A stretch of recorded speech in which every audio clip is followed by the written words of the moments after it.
This audio presentation of Neville Goddard's Seedtime and Harvest is brought to you by audioenlightenment.com. Copyright 2011, all rights reserved. Chapter 1.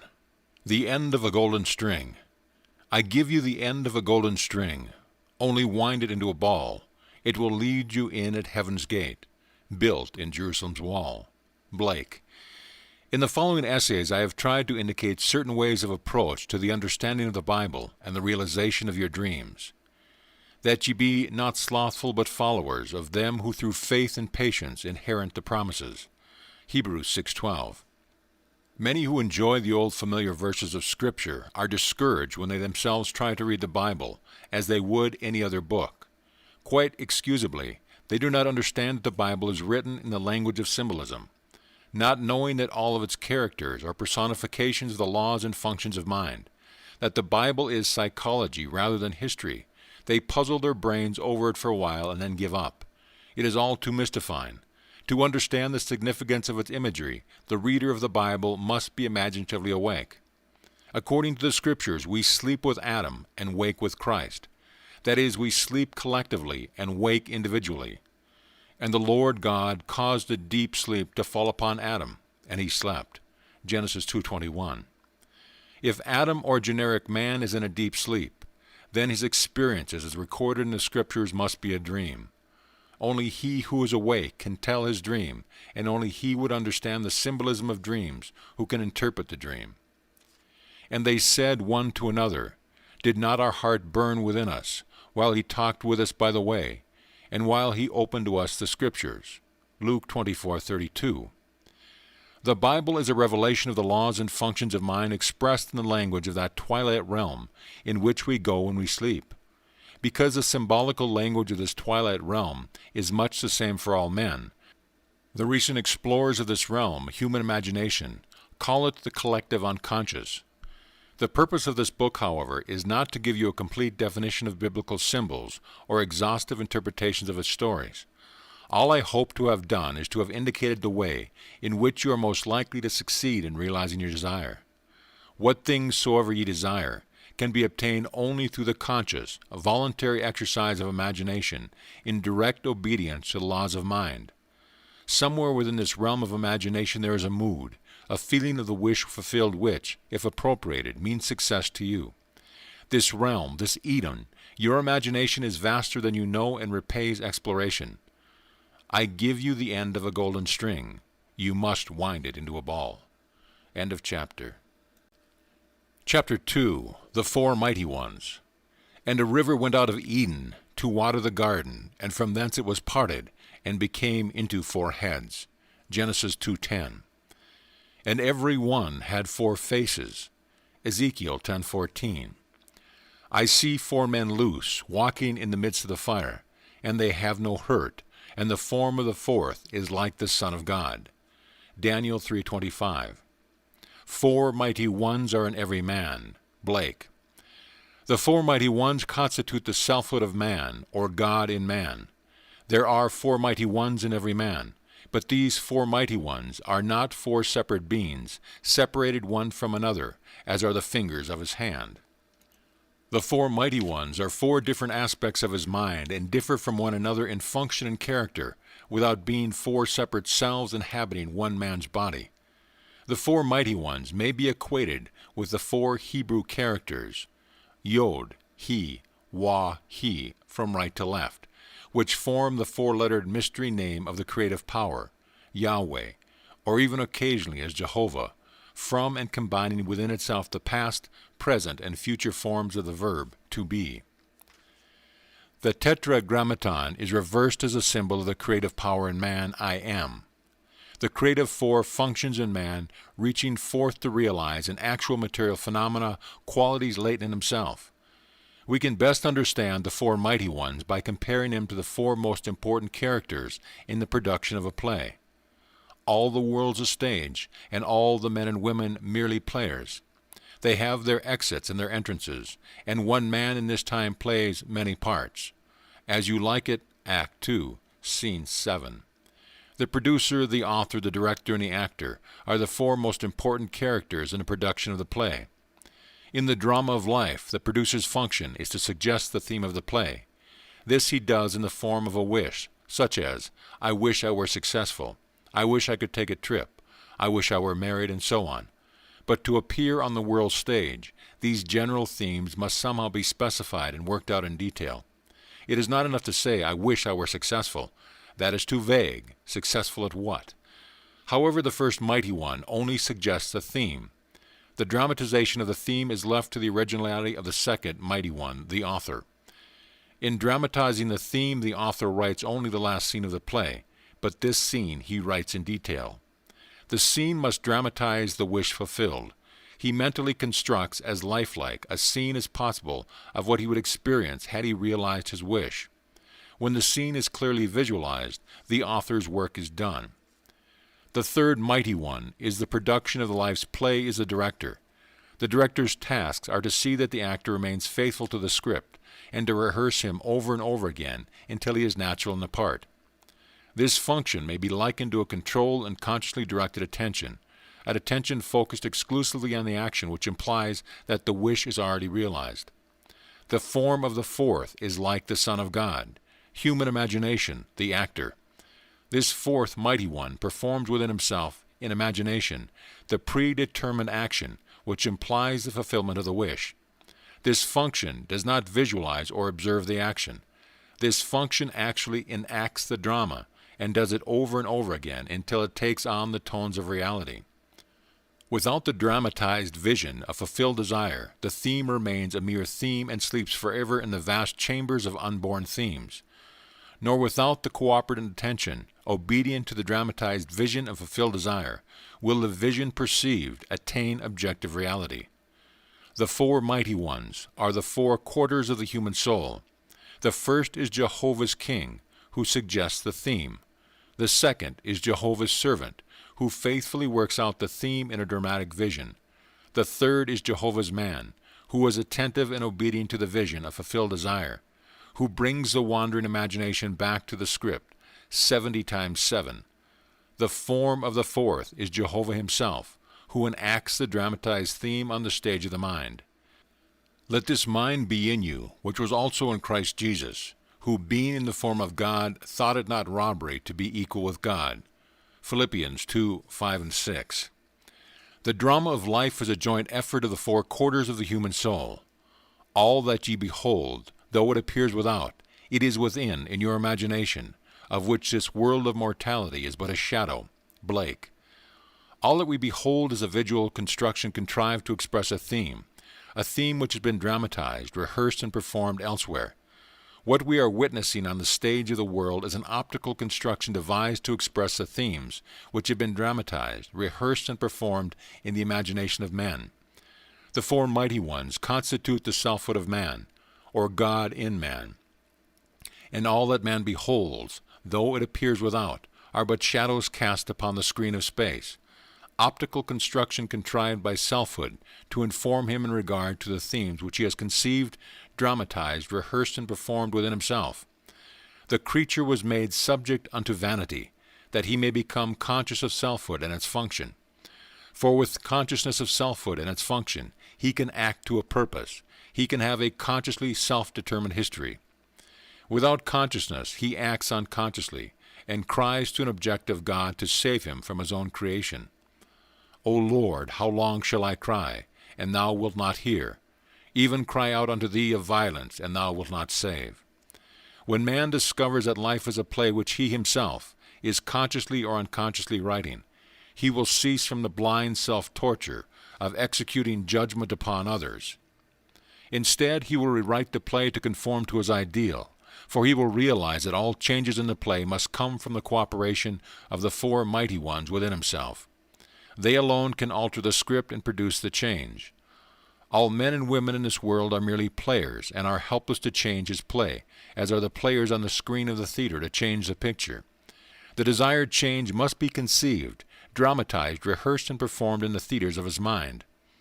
When the fourth function, the imagination, has completed its task of rehearsing the revised version of the play until it is natural, then the curtain will rise upon it, so this is so seemingly solid world and the mighty four will cast a shadow of the real play upon the screen of space. Men and women will automatically play their parts to bring about the fulfillment of the dramatized theme. The players, by reason of their various parts in the world's drama, become relevant to the individual dramatized theme, and because relevant, are drawn into this drama. They will play their parts, faithfully believing all the while that it was they themselves who initiated the parts of the play.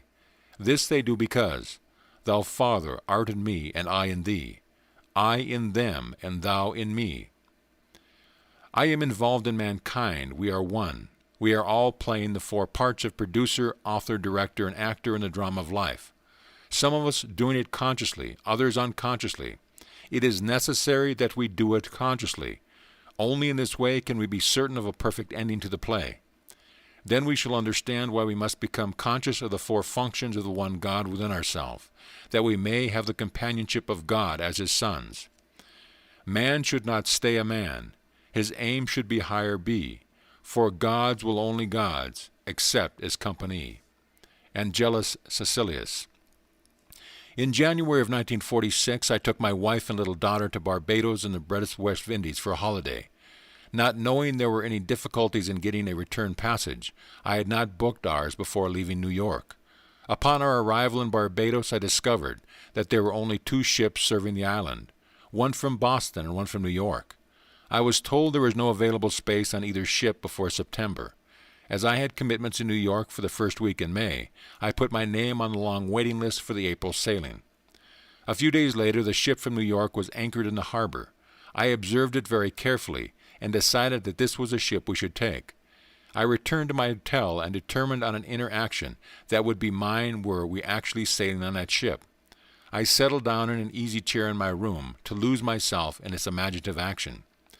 In Barbados, we take a motor launch or rowboat out into the deep harbor when we embark on a large steamer. I knew I must catch the feeling that we were sailing on that ship. I chose the interaction of stepping from the tender and climbing up to the gangplank of the steamer. The first time I tried, my attention wandered after I had reached the top of the gangplank. I brought myself back down and tried again and again. I do not recall how many times I carried out this action in my imagination, until I reached the deck and looked back at the port with a feeling of sweet sadness at departing. I was happy to be returning to my home in New York, but nostalgic in saying goodbye to the lovely island and my family and friends. I do recall that in one of my many attempts at waking up the gangplank and the feeling that I was sailing, I fell asleep. After I awoke, I went about the usual social activities of the day and evening. The following morning, I received a call from the steamship company requesting me to come down to their office and pick up our tickets for the April sailing. I was curious to know why Barbados had been chosen to receive the cancellation, and why I, at the end of the long waiting list, was to have the reservation. But all that the agent could tell me was that a cable had been received that morning from New York, offering passage for 3. I was not the first agent that had called, but for reasons she could not explain, those she had called said that they now found it inconvenient to sail in April. We sailed on April 20th and arrived in New York on the morning of May the 1st. In the production of my play, The Sailing on the Boat That Would Bring Me to New York by the 1st of May, I played the 4 most important characters in my drama. As the producer, I decided to sail on a specific ship at a certain time. Playing the part of the author, I wrote the script. I visualized the interaction which conformed to the outer action I would take if my desire was realized. As a director, I rehearsed myself, the actor in that imagined action of climbing the gangplank, until the action felt completely natural. This being done, events and people moved swiftly to conform in the outer world to the play I had constructed and acted in my imagination. I saw the mystic vision flow and live in men in woods and streams, until I could no longer know the stream of life from my own dreams. George William Russell. I told this story to an audience of mine in San Francisco, and a lady in the audience told me how she had unconsciously used the same technique when she was a young girl. The incident occurred on Christmas Eve. She was feeling very sad and tired and sorry for herself. Her father, whom she adored, had died suddenly. Not only did she feel this loss at the Christmas season, but necessity had forced her to give up her planned college years and go to work. This rainy Christmas Eve, she was riding home on a San Diego streetcar. The car was filled with gay chatter of happy young people home for the holidays. To hide her tears from those around her, she stood on the open part of the front of the car and turned her face into the skies to mingle her tears with the rain.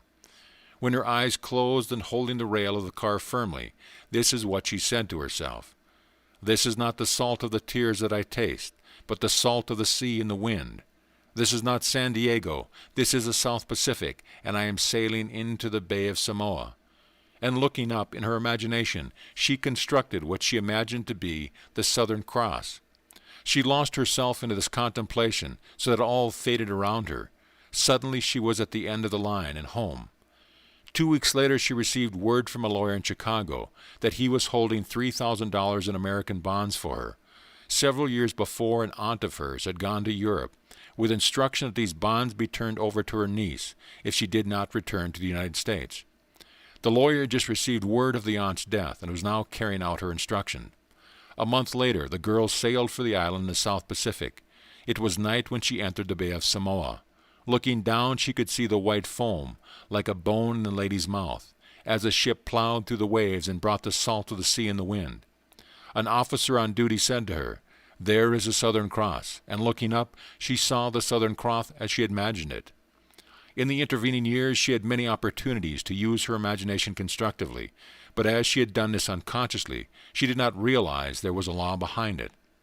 Now that she understands, she too is consciously playing her 4 major roles in the daily drama of her life, producing plays for the good of others as well as herself. Then the soldiers, when they had crucified Jesus, took his garments and made 4 parts, to every soldier a part, and also his coat. Now the coat was without seam, woven from the top throughout. John 19:23. End of chapter. Chapter 3, The Gift of Faith. And the Lord hath respect unto Abel, and in his offering. But unto Cain and to his offering he had no respect. Genesis 4:4 and 5. If we search the Scriptures, we will become aware of a far deeper meaning in the above quotation than that which a literal reading would give us. The Lord is no other than your own consciousness. Say unto the children of Israel, I am hath sent me unto you. I am is the self-definition of the Lord. Cain and Abel, as the grandchildren of the Lord, can only be personifications of 2 distinct functions of your own consciousness. The author is really concerned to show the 2 contrary states of the human soul, and he has used 2 brothers to show these states. The 2 brothers represent 2 distinct outlooks on the world possessed by everyone. One is a limited perception of the senses, and the other is an imaginative view of the world. Cain, the first view, is a passive surrender to appearances and an acceptance of life on the basis of the world without, a view which inevitably leads to an unsatisfied longing or in contentment with disillusion. Abel, the second view, is a vision of fulfilled desire, lifting man above the evidence of the senses to that state of relief where he no longer pines with desire. Ignorance of the second view is a soul on fire. Knowledge of the second view is the wing whereby it flies to the heaven of fulfilled desire. Come, eat my bread and drink of the wind that I have mingled, forsake the foolish and live. Proverbs 9:56. In the epistle to the Hebrews, the writer tells us that Abel's offering was faith, and states the author, without faith it is impossible to please him. Hebrews 11:6. Now faith is the substance of things hoped for, the evidence of things not seen. Through faith we understand that the worlds were framed by the word of God, so that things which are seen which were not made of things which do appear. Hebrews 11:1-3. Cain offers the evidence of the senses, which consciousness the Lord rejects, because acceptance of this gift as a mold of the future would mean the fixation and perpetuation of the present state forever. The sick would be sick, the poor would be poor, the thief would be a thief, the murderer a murderer, and so on, without hope of redemption. The Lord or consciousness has no respect for such passive use of imagination, which is the gift of Cain. He delights in the gift of Abel, the active, voluntary, loving exercise of the imagination on behalf of man, for himself and others. Let the weak man say, I am strong. Joel 3:10. Let man disregard appearances and declare himself to be the man he wants to be. Let him imagine beauty where his senses reveal ashes, joy where they testify to mourning, riches where they bear witness to poverty. Only by such active, voluntary use of imagination can man be lifted up and Eden restored. The ideal is always waiting to be incarnated, but unless we ourselves offer the ideal to the Lord, our consciousness, by assuming that we are already that which we seek to embody, it is incapable of birth. The Lord needs his daily lamb of faith to mold the world in harmony with our dreams. By faith Abel offered unto God a more excellent sacrifice than Cain. Hebrews 11:4. Faith sacrifices the apparent fact for the unapparent truth. Faith holds fast to the fundamental truth that through the medium of an assumption, invisible states become visible facts. For what is faith unless it is to believe what you do not see? St. Augustine. Just recently I had the opportunity to observe the wonderful results of one who had the faith to believe what she did not see. A young woman asked me to meet her sister and her 3-year-old nephew. He was a fine, healthy lad with clear blue eyes and an exceptionally fine, unblemished skin.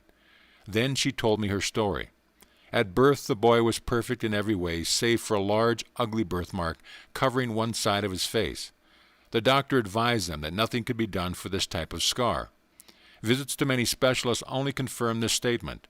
Hearing the verdict, the aunt set herself the task of proving her faith, that an assumption, though denied by the evidence of the senses, if persisted in, will harden in fact. Every time she thought of the baby, which was often, she saw in her imagination an 8-month-old baby with a perfect face, without any trace of scar. This was not easy, but she knew that in this case, that was the gift of Abel which pleased God. She persisted in her faith. She believed that was not there to be seen. The result was that she visited her sister on the child's 8-month birthday and found him to have a perfect, unblemished skin, with no trace of a birthmark ever being present. Luck? Coincidence? Shouts Cain. No. Abel knows that these names given by those who have no faith to the works of faith. We walk by faith, not by sight. 2 Corinthians 5:7. When reason and the facts of life oppose the idea you desire to realize, and you accept the evidence of your senses and the dictates of reason as the truth, you have brought the Lord your consciousness, the gift of Cain. It is obvious that such offering do not please him. Life on earth is a training ground for image-making. If you use only the molds which your senses dictate, there will be no change in your life. You are here to live the more abundant life, so you must use the invisible molds of imagination and make results and accomplishments the crucial test of your power to create. Only as you assume the feeling of the wish fulfilled and continue therein are you offering the gift that pleases. When Abel's gift is my attire, then I'll realize my desire. The prophet Malachi complains that man has robbed God. But ye say, wherein have we robbed thee? In tithes and offering. Facts based upon reason and the evidence of the senses which oppose the idea seeking expression rob you of the belief in the reality of the invisible state. But faith is the evidence of things not seen, and through it good calleth these things which be not as though they were. Call the things not seen, assume the feeling of your wish fulfilled, that there may be meat in mine house, and prove me now herewith, saith the Lord of hosts, if I will not open you the windows of heaven, and pour you out a blessing, that there shall not be room enough to receive it. Malachi 3:10. This is a story of a couple living in Sacramento, California, who refused to accept the evidence of their senses, who refused to be robbed in spite of seeming loss. The wife had given her husband a very valuable wristwatch. The gift doubled its value because of the sentiment he attached to it. They had a little ritual with the watch. Every night as he removed the watch, he gave it to her, and she put it away in a special box in the bureau. Every morning she took the watch and gave it to him to put on. One morning the watch was missing. They both remembered playing their usual parts the night before. Therefore the watch was not lost or misplaced, but stolen.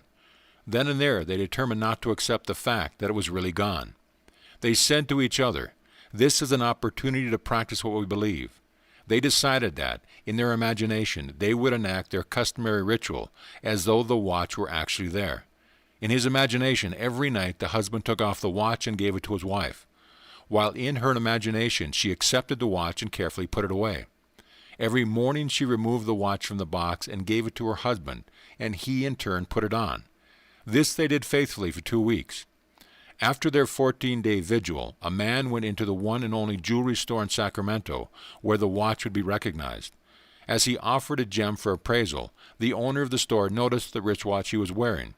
Under the pretext of needing a closer examination of the stone, he went into an inner office and called the police. After the police arrested the man, they found in his apartment over $10,000 worth of stolen jewelry. In walking by faith and not by sight, this couple attained their desire, the watch, and also aided many others in regaining that which had seemed to be lost forever. If one advances confidently in the direction of his dreams, and endeavors to live the life which he has imagined, he will meet with a success unexpected in common hours. Thoreau. End of chapter. Chapter 4. The Scale of Being. And he dreamed and beheld a ladder, set up on the earth, and at the top of it reached to heaven. And behold, the angels of God ascending and descending on it.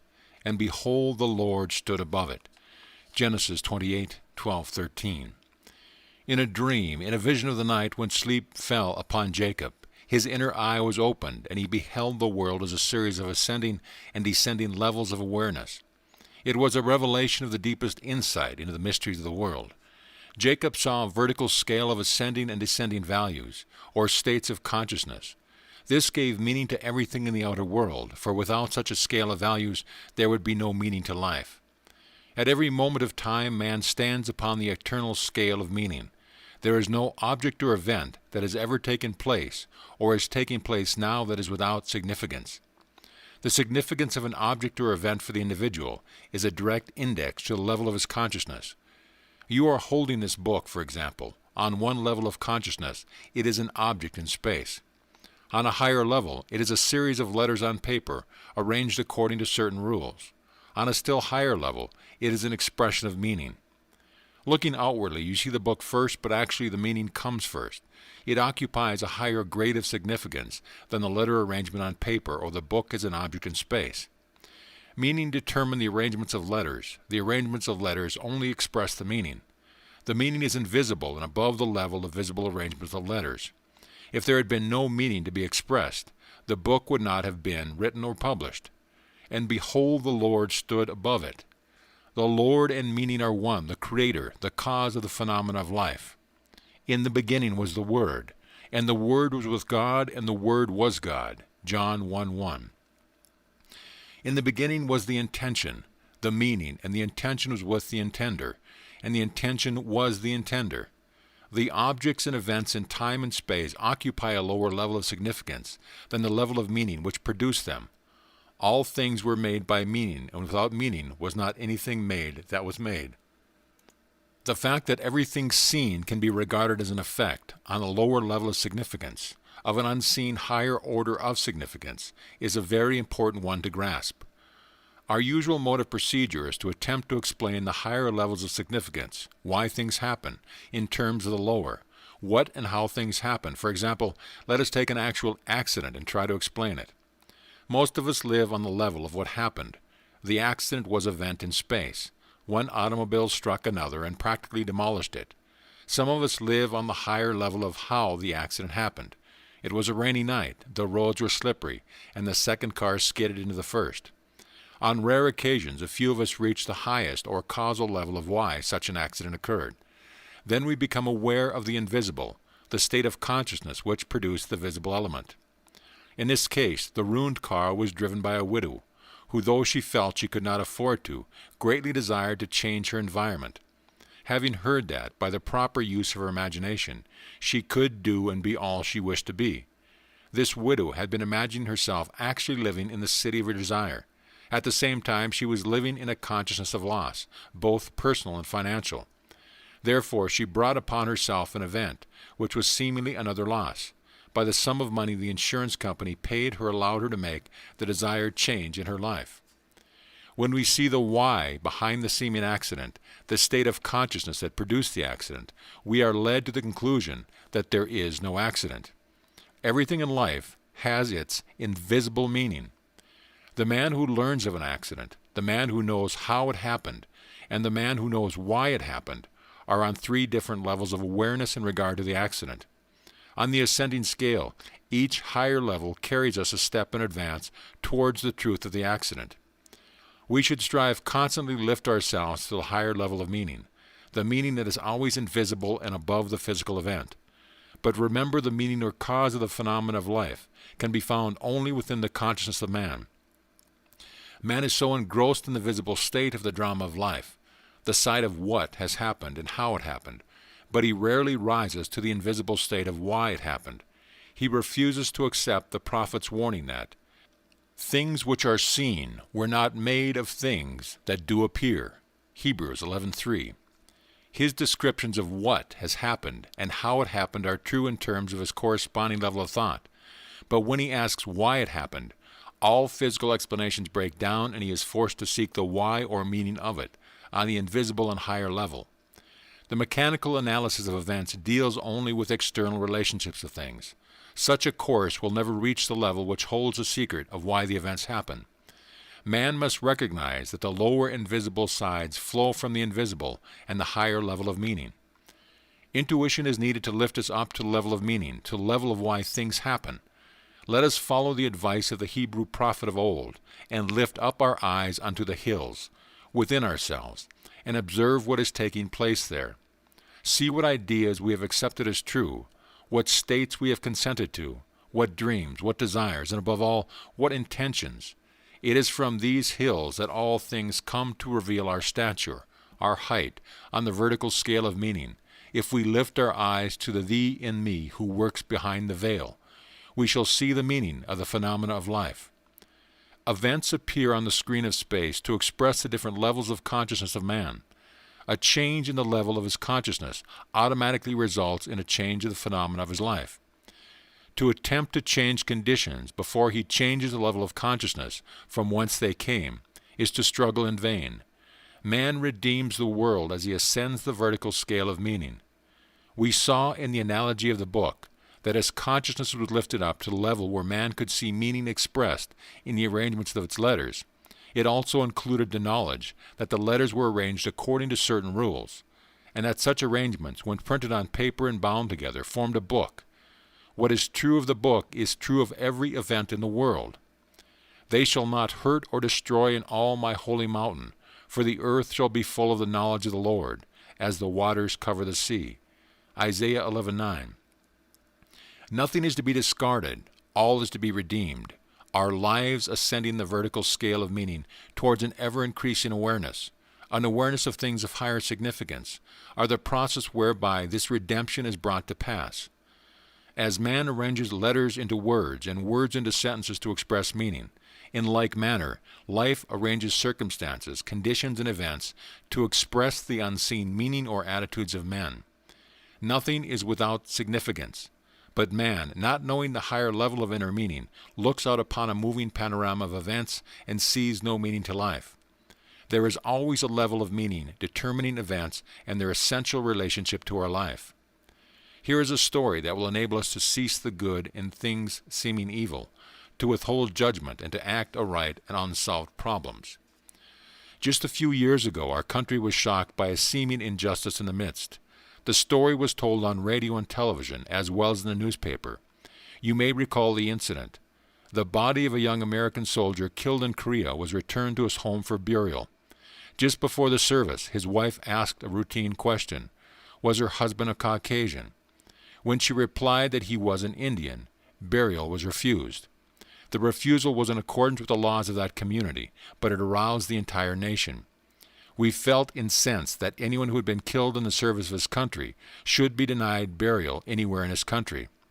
The story reached the attention of the President of the United States, and he offered burial with full military honors in Arlington National Cemetery. After the service, the wife told reporters that her husband had always dreamed of dying a hero and having a hero's burial service with full military honors. When we in America had to explain why progressive, intelligent people like ourselves not only enacted but supported such laws in our great land of the free and the brave, we were hard put for an explanation. We, as observers, had seen only what happened and how it happened. We failed to see why it happened. That burial had to be refused if that lad was to realize his dream. We tried to explain the drama in terms of the low level of how it happened, which explanation could not satisfy the one who had asked why it happened. The true answer, viewed from the level of higher meaning, would be such a reversal of our common habits of thinking that it would be instantly rejected. The truth is that future states are causative of present facts. The Indian boy dreaming of a hero's death, with full military honors, was like Lady Macbeth transported beyond this ignorant present, and could feel now the future in the instant. And by it being dead yet speaketh. Hebrews 11:4. End of chapter. Chapter 5, The Game of Life.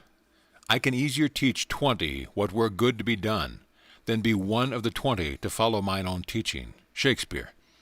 With this confession off my mind, I will now teach you how to play the game of life. Life is a game, and like all games, it has its aims and its rules.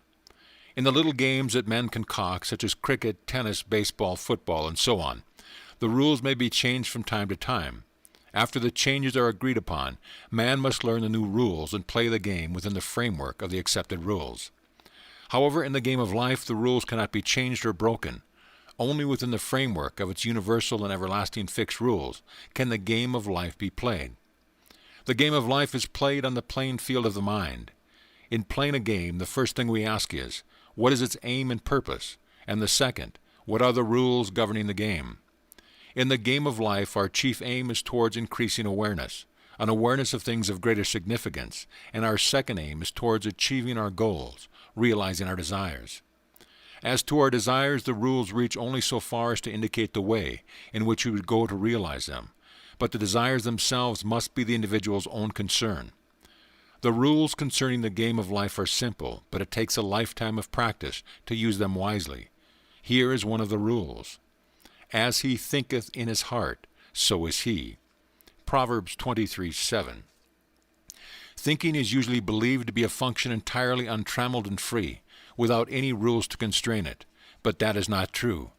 Thinking moves by its own process in a bounded territory, with definite path and pattern. Thinking follows the tracks laid down in one's own inner conversation. All of us can realize our objectives by the wise use of minds and speech. Most of us are totally unaware of the mental activity which goes on within us.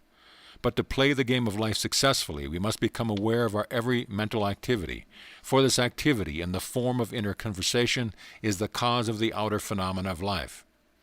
Every idle word that man shall speak, they shall give account thereof in the day of judgment. For by thy words thou shalt be justified, and by thy words thou shalt be condemned. The law of the word cannot be broken. A bone of him shall not be broken. John 19:36. The law of the word never overlooks an inner word, nor makes the smallest allowance for our ignorance of its power. It fashions life about us as we, by our own inner conversations, fashion life within ourselves. This is done to reveal to us our position on the playing field of life. There is no opponent in the game of life. There is only the goal. Not long ago I was discussing this with a successful and philanthropic businessman. He told me a thought-provoking story about himself. He said, "You know, Neville, I first learned about goals in life when I was 14, and it was on the playing field at school. I was good at track and had a fine day, but there was one more race to run, and I had stiff competition in one another boy. I was determined to beat him. I beat him, it is true, but while I was keeping my eye on him, a third boy, who was considered no competition at all, won the race. That experience taught me a lesson I use throughout my life. When people ask me about my success, I must say that I believe it is because I have never made making money my goal. My goal is the wise, productive use of money." This man's inner conversations are based on the premise that he already has money, his constant inner question, the proper use of it. The inner conversations of the man struggling to get money only proves his lack of money. In his ignorance of the power of the word, he is building barriers in the way of the attainment of his goal. He has his eye on the competition rather than on the goal itself. The fault, dear Brutus, is not in our stars, but in ourselves, that we are underlings. Julius Caesar. As the worlds were framed by the word of God, so we, as imitators of God, as dear children, create the conditions and circumstances of our lives by our all-powerful human inner words. Without practice, the most profound knowledge of the game would produce no desired results. To him that knoweth to do good, that is, knoweth the rules, and doeth it not, to him it is sin. In other words, he will miss his mark and fail to realize his goal. In the parable of the talents, the master condemnation of the servant who neglected to use his gift is clear and unmistakable, and having discovered one of the rules of the game of life, we risk failure by ignoring it. The talent not used, like the limb not exercised, slumbers and finally atrophies. We must be doers of the word and not hearers only. Since thinking follows the tracks laid down in one's own inner conversation, not only can we see where we are going on the playing field of life by observing our inner conversations, but also we can determine where we will go by controlling and directing our inner talking. What would you think and say and do were you already the one you want to be? Begin to think and say and do this inwardly. You are told that there is a rod in heaven that revealeth secrets, and you must always remember that heaven is within you.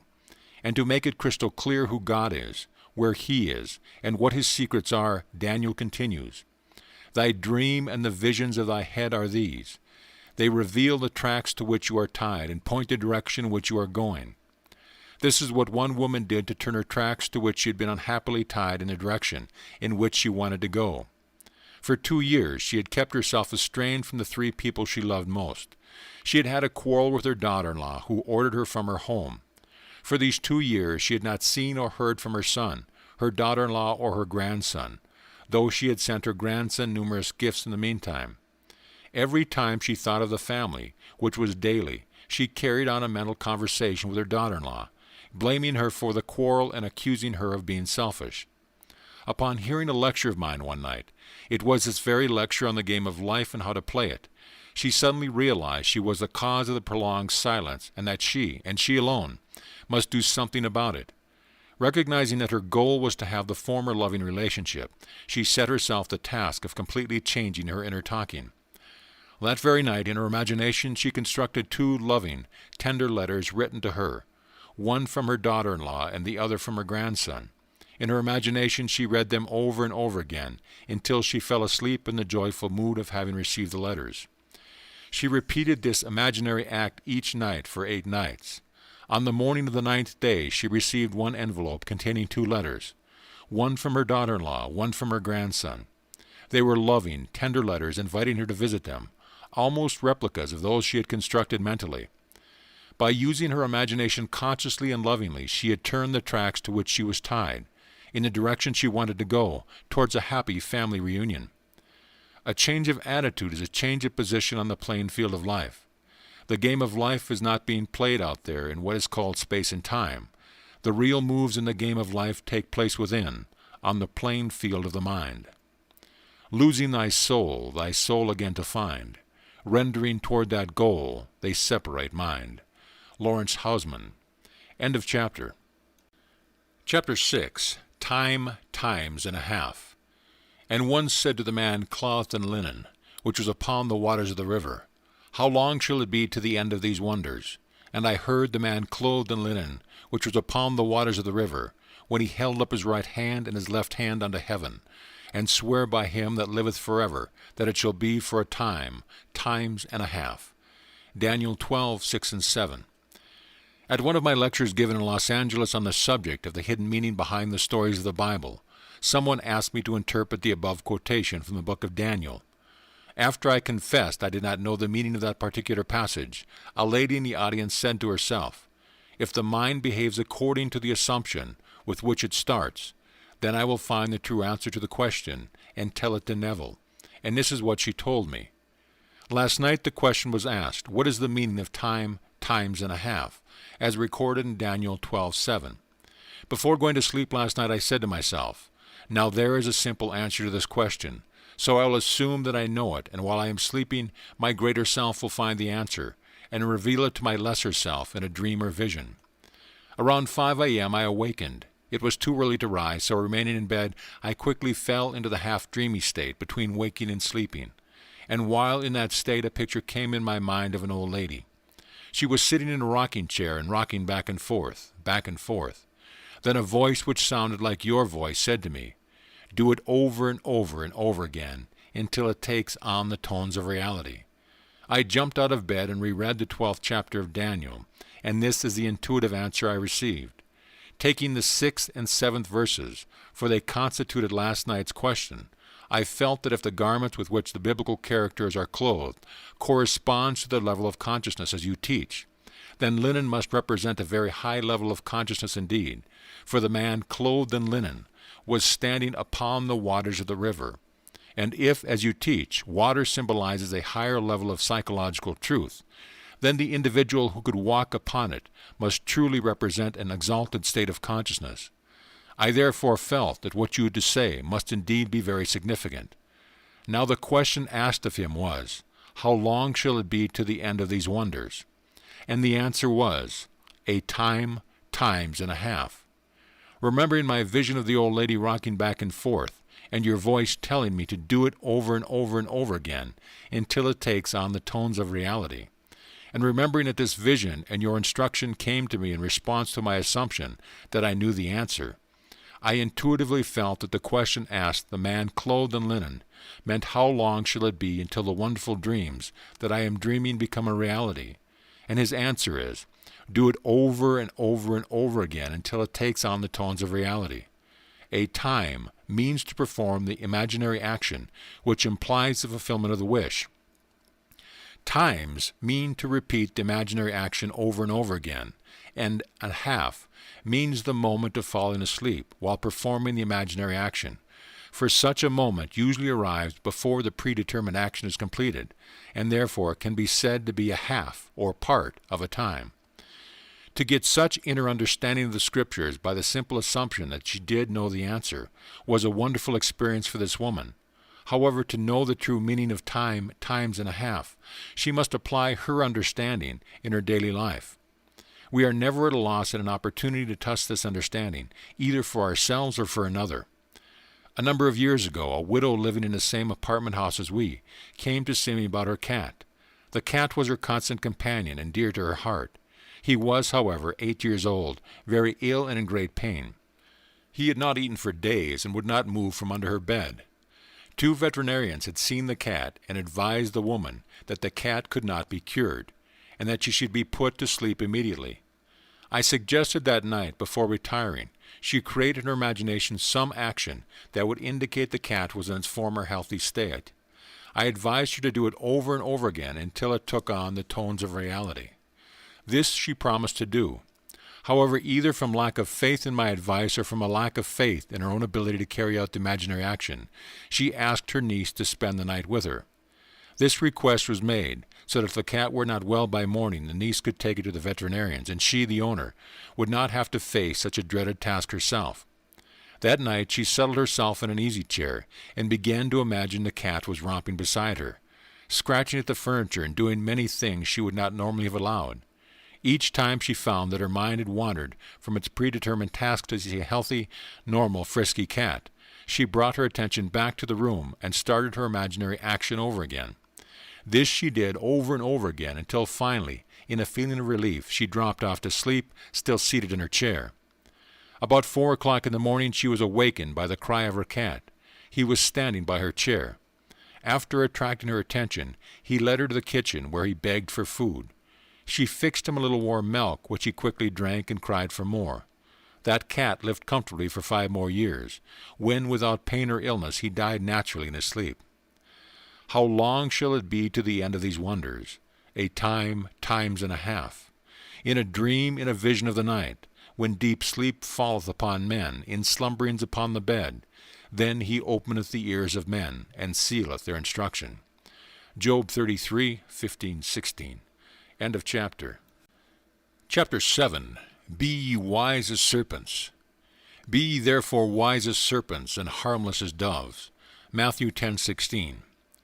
The serpent's ability to form its skin by ossifying a portion of itself, and its skill in shedding each skin as it grew it, caused man to regard this reptile as a symbol of the power of endless growth and self-reproduction. Man is told, therefore, to be wise as a serpent, and learn how to shed his skin, his environment, which is his solidified self. Man must learn how to loose him and let him go, how to put off the old man, how to die to the old and yet know, like the serpent, that he shall not surely die. Man has not learned as yet that all is outside his physical body is also a part of himself, that his world and all conditions of his life are but the outpicturing of his state of consciousness. When he knows the truth, he will stop the futile struggle of self-contention, and like the serpent, let the old go and grow a new environment. Man is immortal, therefore he must die endlessly, for a life is a creative idea. It can only find itself in changing forms. Tagore. In ancient times, serpents were also associated with the guardianship of treasure or wealth. The injunction to be wise as serpents is the advice to man to awaken the power of his subtilized body, his imagination, that he, like the serpent, may grow and outgrow, die and yet not die. For from such death and resurrection alone, shedding the old and putting on the new, shall come fulfillment of his dreams and the finding of his treasure. As the serpent was more subtle than any beast of the field which the Lord had made, Genesis 3:1. Even so, imagination is more subtle than any creature of the heavens which Lord God had created. Imagination is the creature that was made subject to vanity, not willingly, but by reason of him who hath subjected the same in hope. For we are saved by hope, but hope is that is seen is not hope. For what a man seeth, why doth he not yet hope for it? But if we hope for that we see not, then do we have patience wait for it. Although the outer or natural man of the senses is interlocked with his environment, the inner or spiritual man of imagination is not thus interlocked. If the interlocking were complete, the charge to be wise as serpents would be in vain. Were we completely interlocked with our environment, we could not withdraw our attention from the evidence of the senses and feel ourselves in the situation of our fulfilled desire, in hope that the unseen state would solidify as our new environment. But there is a natural body and there is a spiritual body. 1 Corinthians. The spiritual body of imagination is not interlocked with man's environment. The spiritual body can withdraw from the outer man of sense and environment and imagine himself to be what it wants to be. And if it remains faithful to the vision, imagination will build for man a new environment in which to live. This is what is meant by the statement, I go to prepare a place for you. And if I go and prepare a place for you, I will come again and receive you unto myself, that where I am, there ye may be also. John 14:2 and 3. The place that is prepared for you need not be a place in space. It can be health, wealth, companionship, anything that you desire in this world. Now, how is this place prepared? You must first construct as lifelike a representation as possible of what you would see and hear and do if you were physically present and physically moving about in that place. Then, with your physical body immobilized, you must imagine that you are actually in that place, and are seeing and hearing and doing all that you would see and hear and do if you were there physically. This you must do over and over again until it takes on the tones of reality. When it feels natural, the place has been prepared as a new environment for your outer or physical self. Now you may open your physical eyes and return to your former state. The place is prepared, and where you have been in imagination, there you shall be in body also. How this imagined state is realized physically is not a concern of yours, the natural or the outer man. The spiritual body, on its return from the imagined state to its former physical state, created an invisible bridge of incident to link the two states. Although the curious feeling that you were actually there and that the state was real is gone, as soon as you open your eyes upon the old familiar environment, nevertheless you are haunted with a sense of a double identity, with the knowledge that there is a natural body and there is a spiritual body. When you, the natural man, have had this experience, you will go automatically across the bridge of events, which leads to the physical realization of your invisibly prepared place. This concept that man is dual, and that the inner man of imagination can dwell in future states, and return to the present moment with a bridge of events to link the two, clashes violently with the widely accepted view about the human personality and the cause and nature of phenomena. Such a concept demands a revelation in current ideas about the human personality, and about space, time, and matter. The concept that man, consciously or unconsciously, determines the conditions of life, by imagining himself in these mental states, leads to the conclusion that this supposedly solid world is a construction of mind, a concept which, at first, common sense rejects. However, we should remember that most of the concepts which common sense at first rejected, man was afterward forced to accept. These never-ending reversals of judgment which experience has forced upon men led Professor Whitehead to write, Heaven knows what seeming nonsense may not tomorrow be demonstrated as truth. The creative power in man's sleep and needs to be awakened. Awake thou that sleepest, and arise from the dead. Ephesians 5:14. Wake from the sleep that tells you the outer world is the cause of the condition of your life. Rise from the dead past and create a new environment. Know ye not that ye are the temple of God, and that the Spirit of God dwelleth in you? 1 Corinthians 3:16. The Spirit of God in you is your imagination, but it sleeps and needs to be awakened, in order to lift you off the bar of the senses, where have you been so long lain stranded. The boundless possibilities open to you as become wise as serpents, is beyond measure. You will select the ideal conditions you want to experience and the ideal environment you want to live in. Experiencing these states and imaginations until they have sensory vividness, you will externalize them as surely as a serpent now externalizes its skin. After you are outgrown them, then, you will cast them off as easily as a snake throws her enameled skin. The more abundant life, the whole purpose of creation, cannot be saved through death and resurrection. God desired form, so he became man, and it is not enough for us to recognize his Spirit at work in creation. We must see his work in form and say that it is good, even though we outgrow the form forever and ever. He leads through widening chambers of delight to where throbs rapture near an end that eye recedes, because his touch is infinite in lens, a yonder to all ends. And I, if I be lifted up from the earth, will draw all men unto me. John 12:32. If I be lifted up from the evidence of the senses to the state of consciousness I desire to realize, and remain in that state until it feels natural, I will form that state around me, and all men will see it. But how to persuade men this is true, that imaginative life is the only living, that assuming the feeling of the wish fulfilled is the way to the more abundant life and not the compensation of the escapist, that is the problem. To see as though widening chambers of delight, what living in the realms of imagination means. To appreciate and enjoy the world, one must live imaginatively. One must dream and occupy his dream, then grow and outgrow the dream forever and ever. The unimaginative man, who will not lose his life on one level, that he may find it on a higher level, is nothing but a Lot's wife, a pillar of self-satisfied salt. On the other hand, those who refuse form as being unspiritual and reject incarnation as separate from God are ignorant of the great mystery. Great is the mystery. God was manifest in the flesh. Your life expresses one thing and one thing only, your state of consciousness. Everything is dependent upon that. As you, through the medium of imagination, assume a state of consciousness, that state begins to clothe itself in form.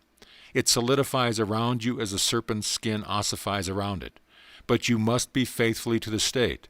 You must not go from state to state, but rather wait patiently in the one invisible state, until it takes on form and becomes an objective fact.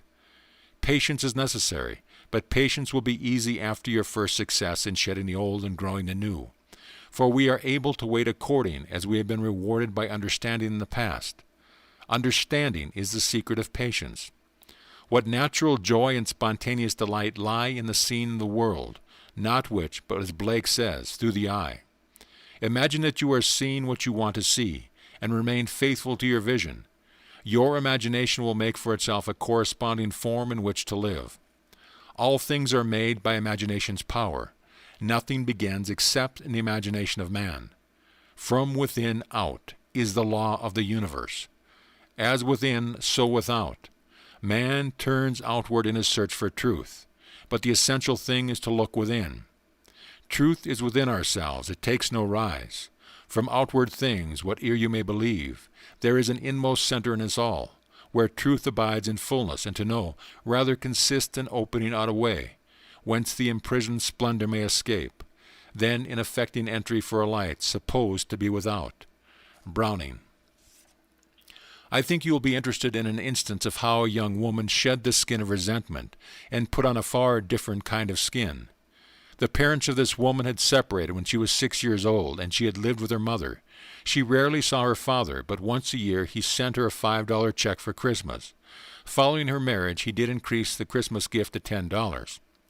After one of my lectures, she was dwelling on my statement that man's suspicion of another is only a measure of his own deceitfulness. and she recognized that she had been harboring resentment towards her father for years. That night she resolved to let go her resentment and put a fond reaction in its place. In her imagination she felt she was embracing her father in the warmest way. She did it over and over again until she caught the spirit of her imaginary act, and then she fell asleep in a very contented mood. The following day she happened to pass through the fur department of one of our large stores in California. For some time she had been toying with the idea of having a new fur scarf, but she felt she could not afford it. This time her eye was caught by a stone marten scarf, and she picked it up and tried it on. After feeling it and seeing it herself in it, reluctant she took off the scarf and returned it to the salesman, telling herself she could really not afford it. As she was leaving the department, she stopped and thought, "Neville tells we can have whatever we desire, if we will only capture the feeling of already having it." In her imagination she put the scarf back on, felt the reality of it, and went about her shopping, all the while enjoying the imagined wearing of it. This young woman never associated these two imaginary acts. In fact, she had almost forgotten what she had done until a few weeks later, on Mother's Day, the doorbell rang unexpectedly. There was her father. As she embraced him, she remembered her first imaginary action. As she opened the package he had brought her, the first gift in these many years, she remembered her secondary imaginary action, for the box contained a beautiful stone marten scarf. "Ye are gods, and all of you are children of the Most High." Psalms 82:6. "Be ye therefore wise as serpents, and harmless as doves." Matthew 10:16. End of chapter. Chapter 8. The Water and the Blood. "Except a man be born again, he cannot see the kingdom of God." John 3:3. "But one of the soldiers with a spear pierced his side, and forthwith came there out blood and water." John 19:34. "This is he that came by water and blood, even Jesus Christ, not by water only, but by water and blood." 1 John 5:6. According to the Gospel and the Epistle of John, not only must man be born again, but he must be born again of water and blood. These two inward experiences are linked with two outward rites, baptism and communion. But the two outward rites, baptism to symbolize birth by water, and the wine of communion to symbolize acceptance of the blood of the Savior, cannot produce the real birth or radical transformation of the individual which is promised to man. The outward use of water and wine cannot bring about the desired change of mind. We must therefore look for the hidden meaning behind the symbols of water and blood. The Bible uses many images to symbolize truth, but the images used symbolize truth on different levels of meaning. On the lowest level, the image used is stone. For example, "A great stone was upon the well's mouth, and thither were all the flocks gathered, and they rolled the stone from the well's mouth and watered the sheep." Genesis 29:2-3. "They sank into the bottom as a stone." Exodus 15:5. When the stone blocks the well, it means that people have taken these great symbolic revelations of truth literally. When someone rolls the stone away, it means that an individual has discovered beneath the allegory or parable its psychological life germ or meaning. This hidden meaning, which lies behind the literal words, is symbolized by water. It is this water in the form of psychological truth that he then offers to humanity. "The flock of my pasture are men." Ezekiel 34:31. The literal-minded man who refuses the cup of water, psychological truth, offered him, sinks into the bottom as a stone. He remains on the level where he sees everything in pure objectivity. Without any subjective realization, he may keep all the commandments, written on stone literally, and yet break them psychologically all day long.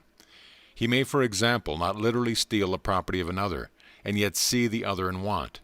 To see another in want is to rob him of his birthright as a child of God, for we are all children of the Most High. "And if children, then heirs, heirs of God and joint heirs with Christ." Romans 8:17.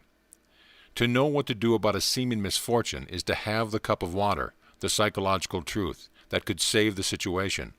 But such knowledge is not enough.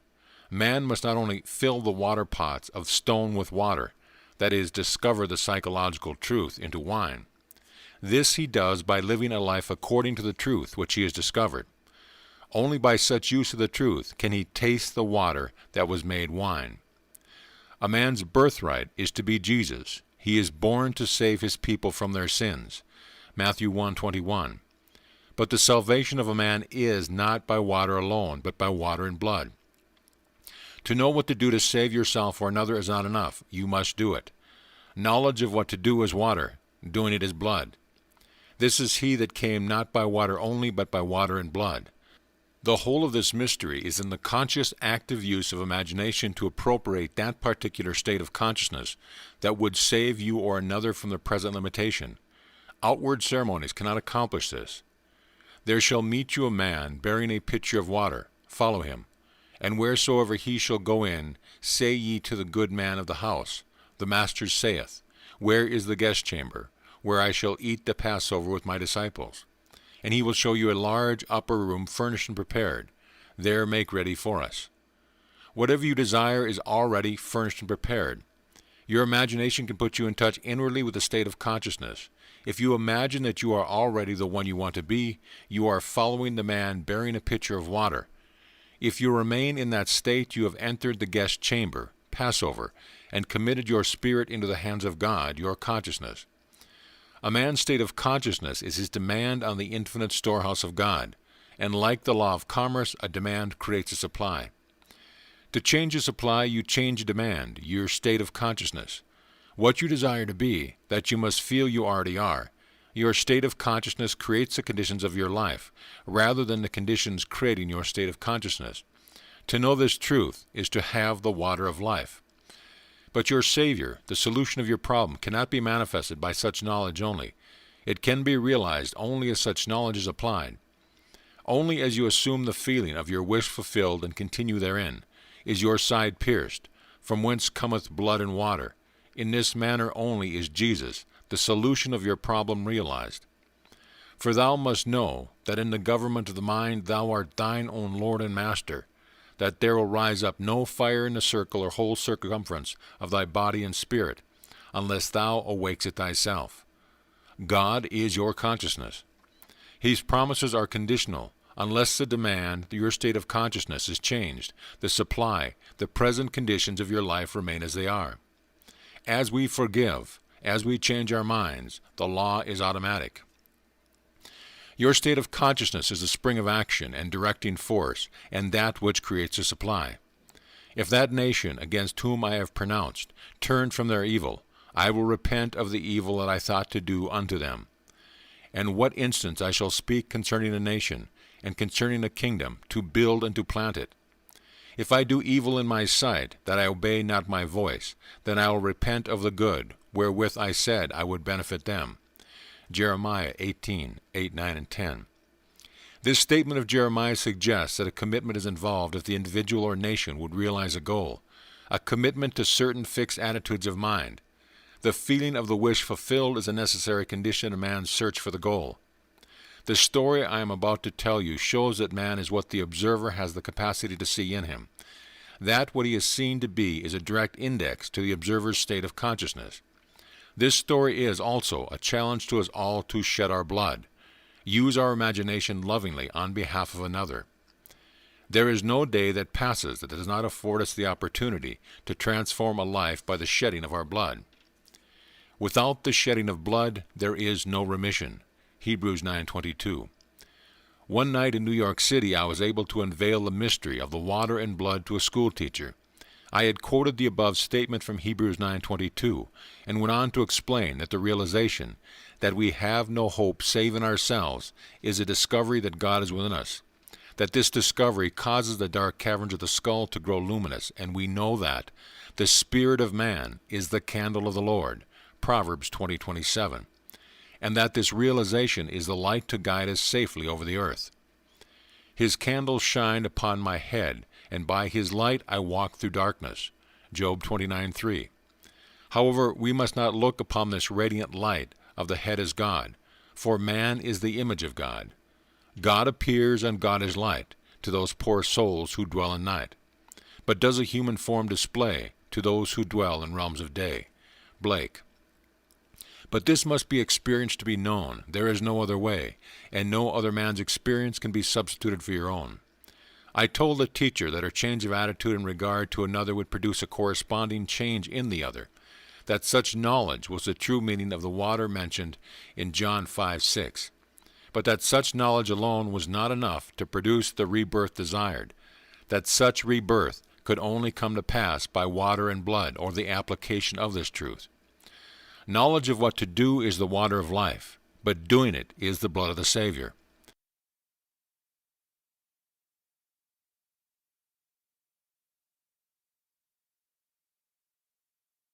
In other words, a little knowledge, if carried out in action, is more profitable than much knowledge, which we neglect to carry out into action.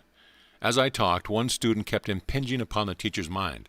But this, thought she, would be too difficult case on which to test the truth of which I was telling her concerning the mystery of rebirth. All knew, teachers and students alike, that this particular student was incorrigible. The outer facts of her case were these. The teachers, including the principal and school psychiatrist, had sat in judgment of the student just a few days before. They had come to a unanimous decision that the girl, for the good of the school, must be expelled upon reaching her 16th birthday. She was rude, crude, unethical, and used most vile language. The date for dismissals was but a month away. As she rode home that night, the teacher kept wondering if she could really change her mind about the girls, and if so, would the student undergo a change of behavior because she herself had undergone a change of attitude. The only way to find out would be to try. This would be quite an undertaking, for it meant assuming full responsibility for the incarnation of the new values in the student. Did she dare to assume so great a power, such creative, godlike powers? This meant a complete reversal of man's normal attitude towards life, from "I will love him if he first loves me," to "he loves me because I first loved him." This was too much like playing God. We love him because he first loved us. 1 John 4:19. But no matter how she tried to argue against it, the feeling persisted that my interpretation gave meaning to the mystery of rebirth by water and blood. The teacher decided to accept the challenge, and this is what she did. She brought the child's face before her mind's eye and saw her smile. She listened and imagined she heard the girl say good morning. This was something the student had never done since coming to school. The teacher imagined the very best about the girl and then listened and looked as though she heard and saw all that she would hear and see after these things should be. The teacher did this over and over again until she persuaded herself it was true and fell asleep.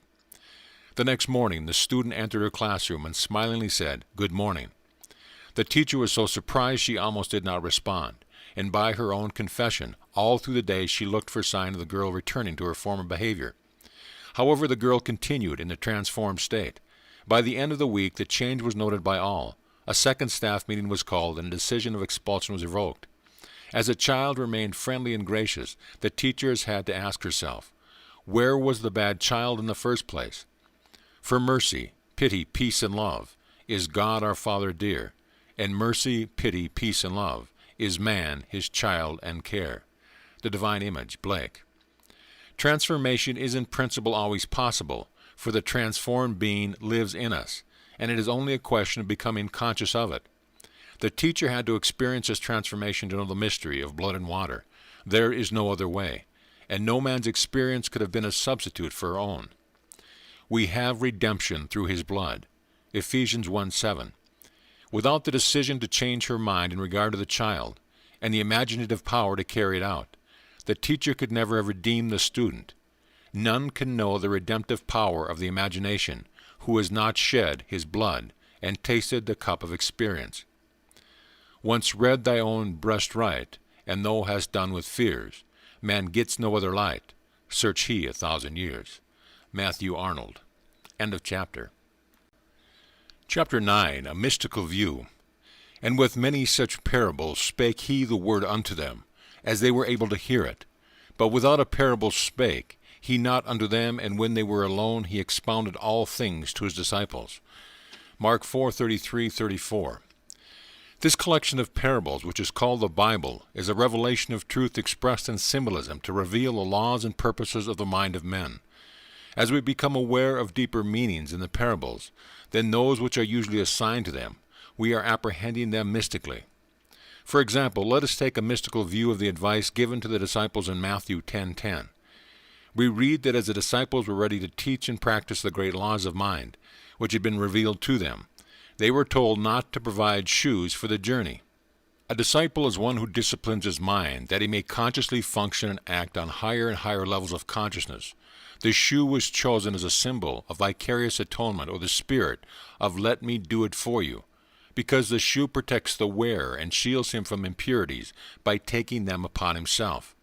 The aim of the disciple is always to lead himself and others from the bondage of dependency into the liberty of the sons of God.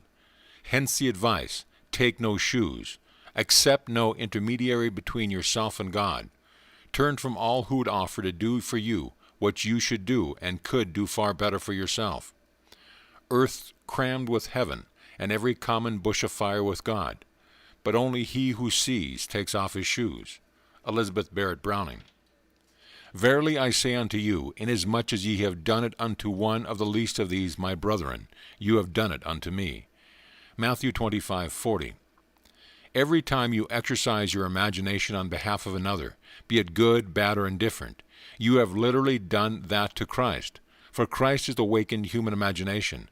Through the wise and loving use of imagination, man clothes and feeds Christ, and through ignorant and fearful misuse of imagination, man disrobes and scourges Christ.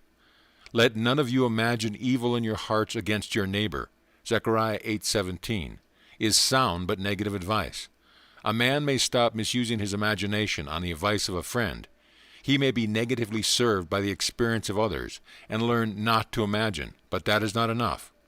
Such lack of use of the creative power of imagination could never clothe and feed Christ.